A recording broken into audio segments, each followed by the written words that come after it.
All right, it's finally time to do something that's been long overdue, and that is to film my college outro. It feels crazy to sit here and say that 5 years of college has come and gone. I'm just gonna sit down and talk. Ultimately, I wanna start by saying that I'm so thankful, kind of for everything. I think that I have my coaches to thank, my teammates for making, honestly, this past year, well, there's been lots of adversity, obviously, and I'm gonna get into all of that. My teammates helped make it one of the more enjoyable years I've been a part of. That's something I'm grateful for. There's lots of lifelong relationships that I've gained not only this year, but through my 5 years of college. And I also wanna thank you, everyone that's supported in person if you've said something, online, digitally.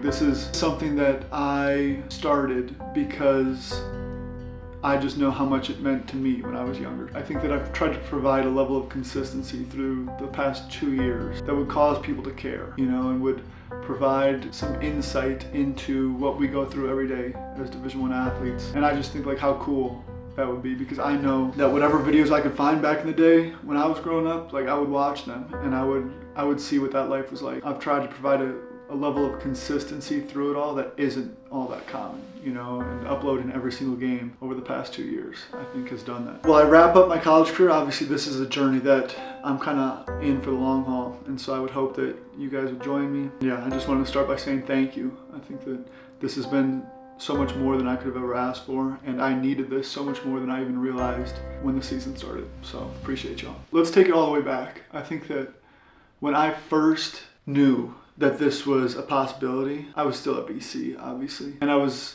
leaving a good situation, and that's something that's never easy to do. With that being said, it wasn't an easy decision, and there was lots that went into it. I've told this story to a couple different reporters, but I don't think I've ever talked about it on my YouTube. So our season ended. We lost in the NIT second round last year, and Gabe made it all the way to the Final Four. So there was kind of a overlap where I was done and Gabe was playing, and I was trying to figure out what I was doing, and Gabe didn't know what he was doing next, and he was flirting with the idea of going pro and whatever. They end up losing. I don't know what I'm doing yet, right?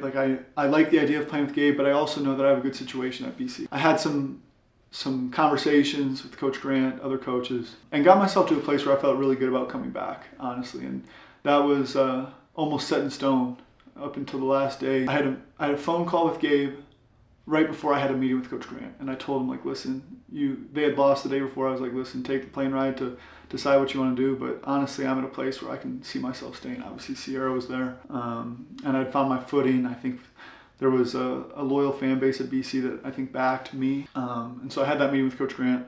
Felt really good. Came out of the meeting, told Sierra, I was like, hey, listen, I think, I texted her. I had the text, and I was like, good news, I'm most likely staying, and so she's obviously really happy, received that really well. We're playing cards that night, and I get a call from Gabe. I still pick up the phone. Sierra's sitting right across the table. Says, hey Mason, I figured out what I'm gonna do. He's like, I'm leaving. I'm going pro.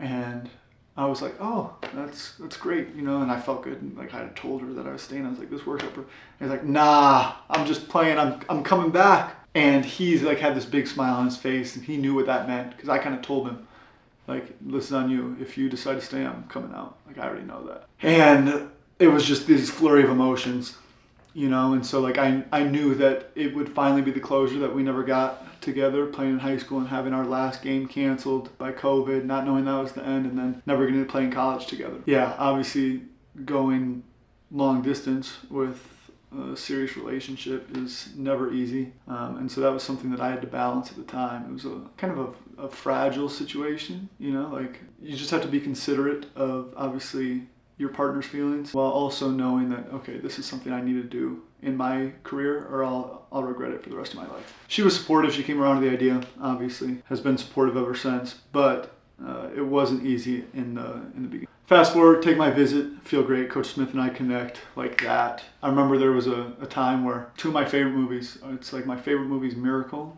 well, besides Cars. Favorite movie is Miracle and Pursuit of Happiness. It's kind of the two movies I've always said. Coach Smith had the same favorite movies. And so I remember thinking, there were some other things that lined up along the way, and I was like, wow, this is crazy, And so, not that should be what you base any relationship on, but just kind of a coincidence after we connected so well to to share the same favorite movies. But yeah, visit goes well. I think I just committed on my visit. Like I knew I almost didn't even have to take a visit. It was never about any amount of money. It wasn't about, I mean, I guess it was kind of about fit. Like I knew I would fit here because of how well Gabe fit.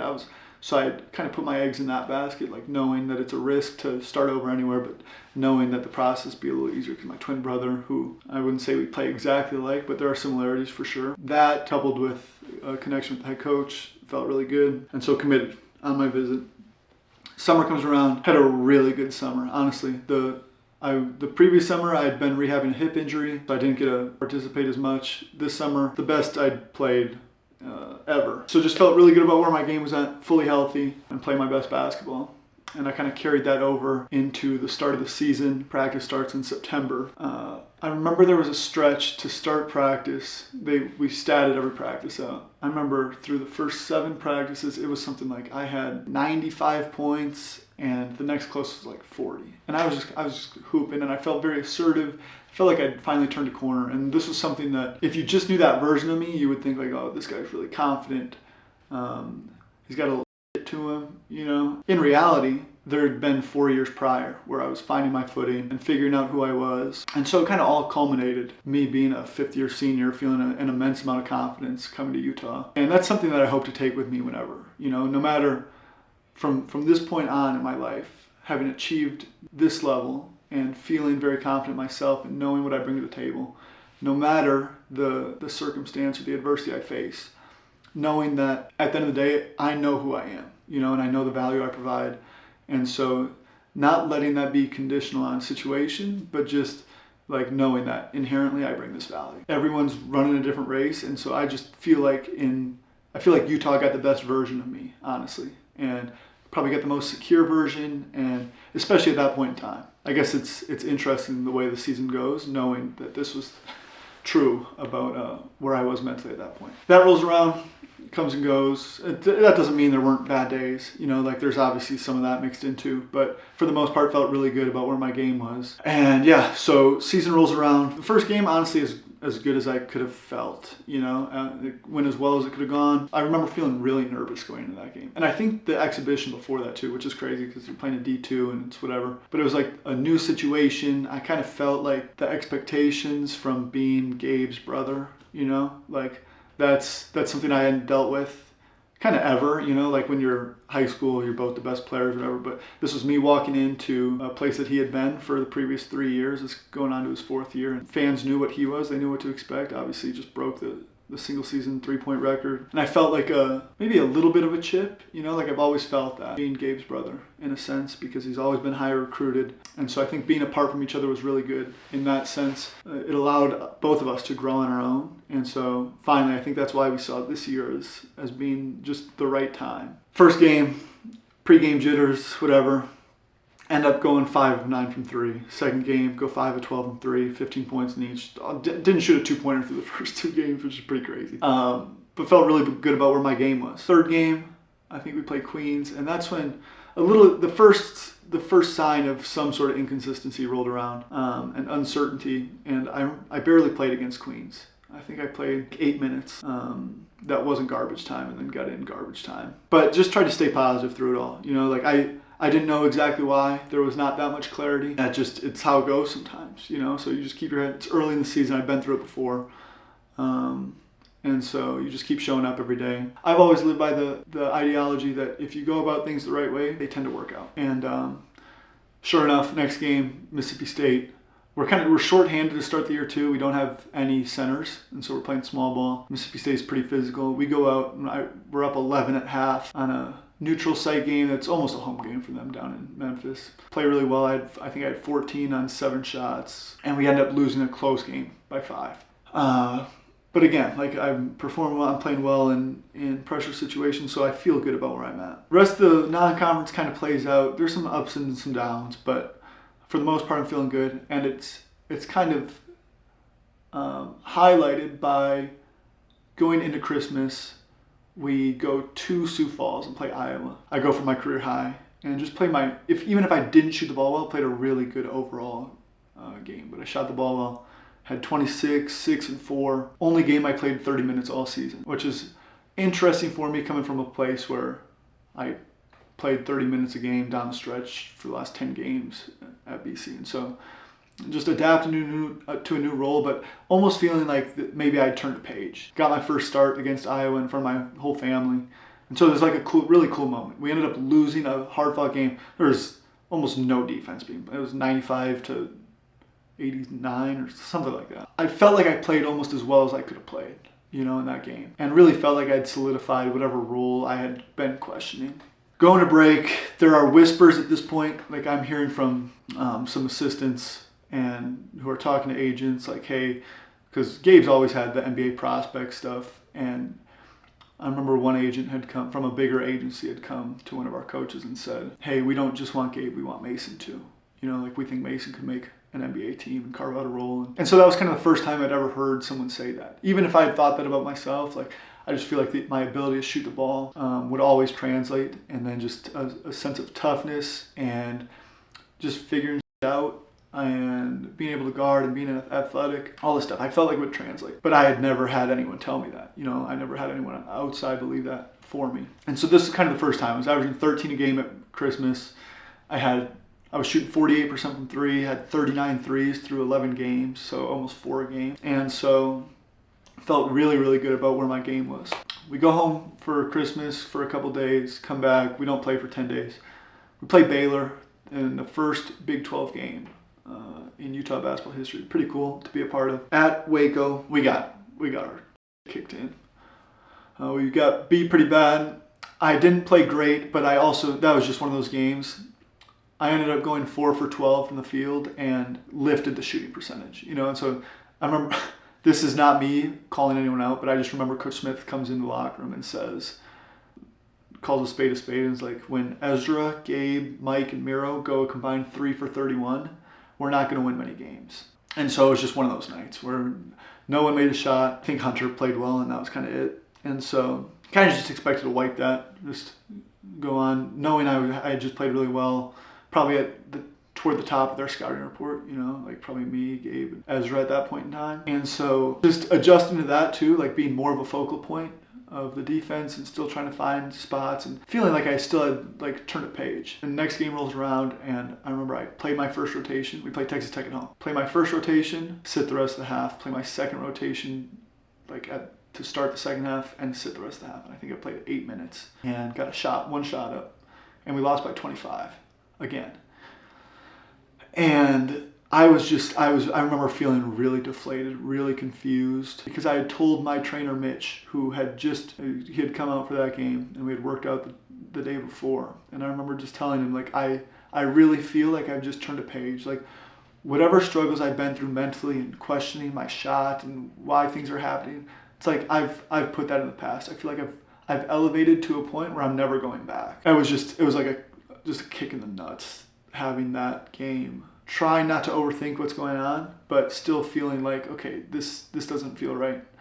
All the while, we didn't have a conversation or anything, so obviously just being left in the dark a little. And so, don't think about it. Move on to the next game. We play Iowa State. So that's a 3-game run right there to start Big 12. Play Baylor, Texas Tech, Iowa State. Iowa State on the road, back in front of my friends and family again. And this time, don't shoot the ball well. I think I was 0-5 from 3. Had 6 points, but just didn't play that well. We lost again. We played a little better as a team. I can't remember. We lost by like 15 or something. Just feel like, okay, we started 0-3. It's the Big 12. It's a gauntlet. You just got to find a way to win a couple and get on the board. So next game rolls around, and this is when I know something's different. Still not having really a conversation, but end up not starting that game.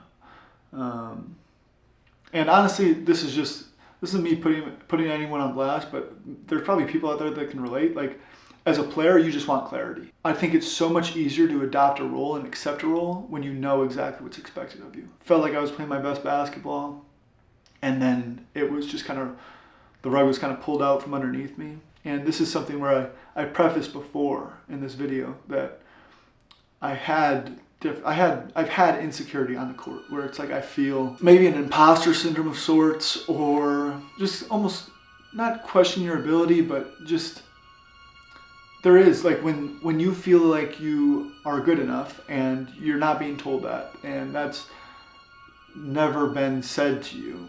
it becomes hard to believe that in a sense, you know, like I feel like I'm good enough to impact winning, but I'm not playing, you know, and just trying to realize that your inherent value is not different because you're not playing. You're still a good player. You can have impact winning in the right situation. And I knew that at this point because I had been through that. These kind of old thoughts start to come up, you know, and Oklahoma State, we play at home, who's not one of the better teams in our conference. And so kind of feel like, okay, we can get going here. You know, we can go on a little run. I remember I played 5 minutes that game. And that's kind of where I was like, ooh, what's going on here? And we won. And so at that point, it's like I'll be the first to say, I'm always about, if we're winning, I'm not saying anything. It doesn't mean you can't feel frustrated and confused, because I strongly believe that if I was playing, we still win that game handily. Previous results of the first 3 games don't so much fall on any one person's shoulders, but just chalk it up to like we played 3 really good teams, and that's going to happen sometimes in college basketball, especially in the Big 12. So don't play, but we win. Great. I'm a part of the first Big 12 win in program history. It's cool, and just keep showing up every day. TCU on the road. I get my first ever college DMP, which stands for did not play, for those of you that don't know. I've played in every single game that I've ever been healthy for, except for that one. And that's a really humbling thing as a 5th-year senior who's brought in to impact winning and who's expecting that and has done that up to this point. And so that was hard. That was a hard thing to deal with at that point in time. But we won again, you know, and so that's something where you got to put all your pride aside. And I did that to the best of my ability. I remember there was a video after we win, and I'm the first person celebrating with Coach Smith. And that's something that I tried to keep that. I never want my situation to change who I am. And I think if I let that happen, I would regret things that I did or had done. And I think through all of this, I never let it change me. And so that's something I can be proud of. And so I don't want to keep going game by game, but I think that just showing how I felt so good and then it was kind of ripped from underneath me, that was really hard at the time. But we win a few more games. I think we beat BYU to cap so we're 3-3. I just remember feeling really weird because there was no conversation and there was so much uncertainty in my head. At the same time, you're like, it's a team sport and you want what is best for everyone on the team. And it's hard when you see your team losing games and you feel like you can help, you know, and you weren't given that time to try to figure it out with your guys. It's definitely just something I'm going to take into my coaching career someday, is just providing that clarity, making sure that everyone still feels loved, but knowing like there's roles here that need to be played and filled. And I just feel like so much could have been avoided if those conversations were had. Yeah, my percentages started to plummet. I would get thrown in for a minute here, a minute there, and then pulled. And you get one shot up after sitting for an hour or 2 of real time, and it's hard to perform. And anyone who's been there knows that feeling. I'll say the crazy thing is I started, like I said, I had 39 threes at the start of Big 12 play, so after 11 games, and I ended the next 20 games with 49 made threes total. 10 threes over a 20-game span. It's a hard thing to think about because I felt like I had such positive momentum, and it's hard not to think about like what if, you know, and I never want to do that because there's no point. And I think the silver lining for me is knowing there's so much more basketball for me to play, and there's a pro career for me to play, and I know that these experiences have shaped me and made me someone that I'm proud to be. I feel like I'm as resilient as they come, and I have my experiences to thank for that. You can't have your cake and eat it too. I don't think I would have the same level of resilience if I didn't go through this. I'm not a person that likes to attach meaning to everything, and I just kind of accept it for what it is and see it at face value, and I'll know the meaning sometime down the line, and that's not for me to figure out right now. But it is just something that was really hard at the time, and still honestly reliving it is, part of me does wish this was in a different tone, you know, but I think there's value for lots of people out there. Just the raw emotion and my feelings on the season, I think it can provide value. The season kind of just goes, and we're winning some games. I feel like we have a better team than we are showing. We're losing some games that are kind of there for the taking, but then we end up beating Kansas and Kansas State, and so that feels really good. Obviously, you can say what you want. Kansas might have had a down year, but beating a marquee program like that at home energizes people. We head into UCF and we're right there. We're 8-8 at that point, and kind of right on the bubble, and we're thinking like, okay, we're projecting out. If we win 11 conference games, there's a chance we make the tournament. You know, something that hadn't been done here in 9 years. In the back of our minds, it's not something we're avoiding talking about. You know, like everyone kind of knows what's in the line. And we go down to UCF in almost a must-win game and lose at the buzzer. And kind of a heartbreaker and really deflating. But still, obviously 8-9, you're not feeling terrible about where you are. You're gonna have to have some things go right down the stretch. And I remember we were golfing the next day. We had an off day. Gabe and I went and played 9 that morning. Beautiful day. And the group chat starts to blow up a little bit. We get a text from one of our compliance ladies who says, hey, we need to have a meeting, an emergency meeting. Be here at 12:45. This is at 12:30. I'm like, well, that's not happening. We're 20 minutes away from school, so head over. And this is when I started to get whiff of the fact that they fired Coach Smith. I honestly I'm not here to burn bridges, but I think this needs to be talked about. Out of everyone that was on our team, I can say I didn't agree with everything that was going on. For me individually, if I'm just from a selfish point of view, not agreeing with everything that's going on. Do I think I should be playing? Hell yeah, I think I should be playing. Do I think I impact winning? Hell yeah, that's been well documented. But on a human level, the way they did Coach Smith was so wrong. It was so unexpected, and we were all completely blindsided. There was never a hint that this was happening. I know it's a business at the end of the day, and it's a results business at that, and so you need to perform. I just don't see a world where, with the resources that we had, and that doesn't mean we didn't have a team good enough, because we had lots of guys who were maybe underpaid, and I mean, more years in college will show that, because they're going to go make way more money than they made this year. May have been underpaid, but we had the right guys in the locker room to make the tournament. I don't think 8 and 9 in Big 12 play is a fireable offense. So to have that happen at that point in the season, with whatever, 3 games of the regular season, 4 games total left, was really, really weird. And the timing was just so, it couldn't have been worse, honestly. So we all got brought in. I remember we walk in, everyone's already in the film room. Our AD has already delivered the news. If I didn't see on Twitter, I wouldn't have known what was going on. I saw that and so it was just kind of messed up. Like, I don't honestly care that they didn't wait for me. I was there I've been here for less than a year. But for them to not wait for Gabe to be in that meeting while they fired Coach Smith and broke that news, I think was really disrespectful. That's something that forever will not sit right with me, because Coach Smith believed in Gabe when no one else believed in Gabe. I saw Gabe at his all-time worst when he left Cincinnati our freshman year and went on a road trip and hated basketball at the time, just needed to get away. He came back and had, mind you, this is a guy who was almost a top 100 guy, had so many high majors, and when he went in the portal, it was St. Thomas and Utah State. And then Coach Smith ended up getting the Utah job. We still wanted Gabe, and so Gabe took a chance on him just like Coach Smith took a chance on Gabe. They had been together 4 years, and it doesn't mean the relationship was perfect, but to have someone that believed in you when no one else did, that bond is going to be a little different than others. So for them not to show Gabe the respect of just waiting until he was there to break that news, I think was a little backhanded. Showed maybe the care level of our program at that time. I don't know. I think in every situation there's a right way and there's a wrong way. It might not be exactly clear with the perfect way to go about something, but you know kind of what that looks like.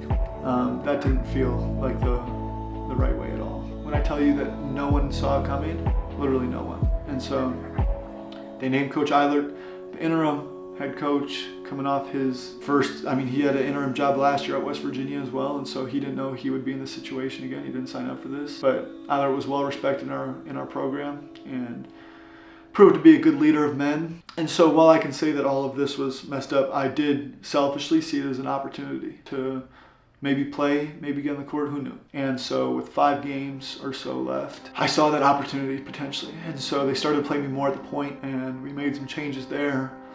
Went to Arizona, the first game with Coach Eilert, and I actually put up a good fight. I don't think I shot the ball great. I just felt really good about the way I played. And I felt like I earned more minutes. I felt like I was the best point guard on the floor. Kind of felt more opportunity coming. And then we play Arizona State the next game. Had like one of the most fun games that I've had in college. You know, we beat them by 30. I was really efficient in the time I got. I think I played 17 minutes, you know, which is up from what I had been playing. Had 2 big dunks and just all around. I don't think I could have made my impact more felt in that amount of time. And so I felt really good about that. We have West Virginia to close out our home regular season, and then it's just it was more of the same. Like, we started seniors, and then I hardly played, and that was hard. BYU, I didn't really play, and then UCF, I didn't really play. And so the way, I don't know, just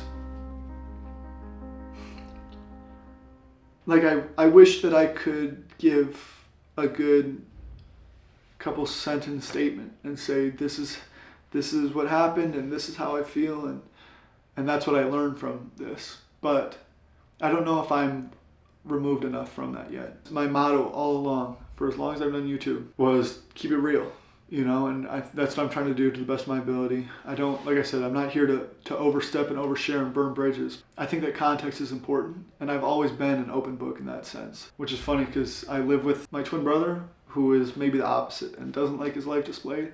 I think that it provides real value to people. I wouldn't be doing YouTube if I didn't feel like I could positively impact, and I felt I've reaped some benefits there, you know, where I feel like there's purpose, there's a greater purpose than just wins and losses and stats on the court. You know, I think that if I can enlighten anyone, especially the younger generation, like there's value in me doing this, and I'll sit down and do it. Like I said, the silver lining for me is I know there's so much more basketball out there for me to play, but it doesn't make this feel any better. That's just something I'm gonna have to live with, you know, for as long as I live, coming to terms and coming to be at peace with what my college career was, even though I feel like there was so much left on the table. That's not my story, and like I said, I think I'll know years from now why things went the way they did, but I don't have that clarity right now. All I can do is just say I'm thankful for the experiences I've been through, because they've made me a person that I'm proud to be. And honestly, that is kind of what life's all about. It's just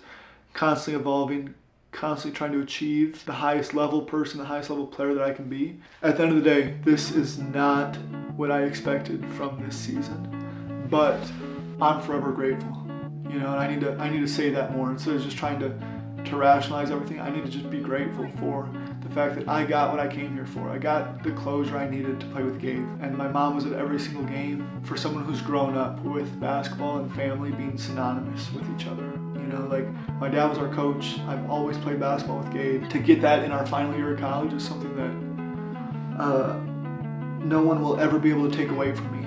And the lesson to be learned here is from Eric Michael, one of my best friends, who at the end of the Cincinnati game says, sometimes things go exactly as we plan, but almost every time they don't. It's so true, and I think that this experience as a whole couldn't prove that to be any truer. I know that there are so many good things that will come from this that I don't even know now. Okay, moving on to something a little lighter, maybe a little more hopeful, is the future. I've hinted at it, I've talked about it in this video, I've been pretty vocal through other videos as well, but I look forward to playing lots of meaningful basketball. I don't know exactly what that looks like, and like, I'm through it all, I'm gonna do my best not to compare, you know, because it's hard when you have a twin brother going through the NBA process right now, and I don't know if that's in the cards for me, you know, not this year at least. I think I hold out hope that maybe somewhere down the line I play in summer league or something, because I do feel like I'm good enough. And the thing I learned the most this season is that if I'm not playing, I won't be happy, or at least I won't feel fulfilled. And take that from someone who had everything else. Like, I was playing at the highest level. I was surrounded with my family and my friends, and the living situation was great, and I was getting my master's degree. I was getting paid more than I've ever made in a single year. And all that can be true, but if I'm not playing like I experienced this year, I know that there will be so much left on the table for me. And maybe not everyone feels that, but as someone who loves basketball for basketball, and not just everything that comes with basketball, I know that to be true about myself. I think I'm a pure hooper through and through. And so whatever next year looks like for me, I signed with an agent, free game, and both the lead agents play in the EuroLeague. I think that that's where I'm turning my attention, is trying to achieve the highest level in Europe, and realizing there's so much good basketball out there that I feel like us as Americans are ignorant to, and maybe rightfully so. Like, I don't know if we're obligated to care, you know, but I look forward to bringing anyone who is interested or curious, like bringing that perspective to people. Realizing like just because this isn't the US, this is still really high level basketball. And there are NBA guys in here, NBA bounce backs. There are guys that probably should be in the NBA playing in these leagues, and just going overseas and trying to achieve the highest level, while all at the same time seeing the world, you know, and gaining greater perspective. And that's something that I realized through my life is like the greater perspective I have, the better I can live my life. And I think the better I can love people, care for others. At the end of the day, I think that basketball has taught me so much, and I think it's going to teach me so much more. And so that's what I'm looking forward to. And that won't happen until late July, early August, where I know where I'm going. So I wish I could give you guys an update earlier, but I just won't know for a while. There's that. And I just, whatever level I'm at, I just look forward to playing. You know, I think that's the moral of the story, is I'm ready to play basketball again. I know that I'm as good as I've ever been. And I look forward to getting so much better. If this year's taught me anything, it's taught me that. I guess I just want to end with kind of like what I want my legacy to be in college basketball. Because like I said, I certainly left lots on the table as far as performance. I feel like I could have had a better playing career. I do truly believe that. And that's okay to sit here and admit that. It doesn't change that I still feel like I'm as good as I've ever been. And that I think I just want to highlight that situation is so important. You know, and that's something I've talked about this whole time. But I think through it all, I just want to be remembered as someone who cared so much. That can be interpreted differently. Like I cared about basketball, I cared about winning, I cared about doing the right thing and taking care of my body. I cared enough about the connection between the players and the fans to do this the whole year, you know, when things got really tough. And when the easier thing to do would have been to just stop filming, you know, and to remove myself from the vulnerability and the openness. But I want people to know that I cared, you know, and I hope my teammates felt that individually on a human level, I really do care. And I think that's a beautiful thing about sports. I will never see basketball as more than a game. I won't, you know, I know that there is so much more to life than just sports. And I think it's okay to admit that. I don't think that shows weakness. I think that shows intellect and a certain level of depth that I'm proud to possess, at least I think. Ultimately, I want people to know I cared. And I guess if I could just end it with one thing that I would tell my younger self, it would be something that I think has become more common to say in recent years. And it's almost become cliche because I've heard people say it, but it really is the idea that the destination is the journey. And if you can just learn to appreciate every moment that you're in for what it is, and that doesn't mean you can't think about what's next, because it's inevitable. There's always going to be something that's next. But if you can just learn to appreciate every moment, I think you'll be a happier person. You'll live with less judgment of your situation, of other situation, and I think you'll just be able to find fulfillment and find happiness, which is what this is all about. I started playing basketball because it made me feel really good. I really enjoyed it. And I've always just loved the game. And as I'm getting ready to embark on this next journey professionally, I think that taking a step back and realizing everything that I've learned through college basketball, it's pretty striking, you know, and it's something I'm so grateful for. And I can feel like I've got it figured out, but I think the beautiful thing is we've never got it figured out, you know, and so I'm sure I'll look back in 5 years, if I'm still doing this, and I'm talking to myself now, I'm sure I'll have a boatload of new knowledge to tell myself. But yeah, ultimately just the journey is the destination. Stop seeking the highest level, and if that's meant for you, it'll happen. We just got to go about our lives every single day, appreciate what we have before it's gone. Take it from me, 5 years of college basketball went really quick, and there are definitely parts I wish I could live over that obviously will never happen. I just want to thank you. If you stay till the end and watch, wow, bless your soul, you know. You didn't have to do that. I appreciate that so many people have taken interest in my career up to this point. I hope you'll continue to follow me on this journey. Yeah, there's so much I've learned And there's so much I'll continue to learn through this journey. I'm appreciative of basketball. I'm so thankful for you guys. And yeah, that's a wrap. 5 years of college. On that note, I guess there's just one thing left to say. Don't forget to keep it real. Peace.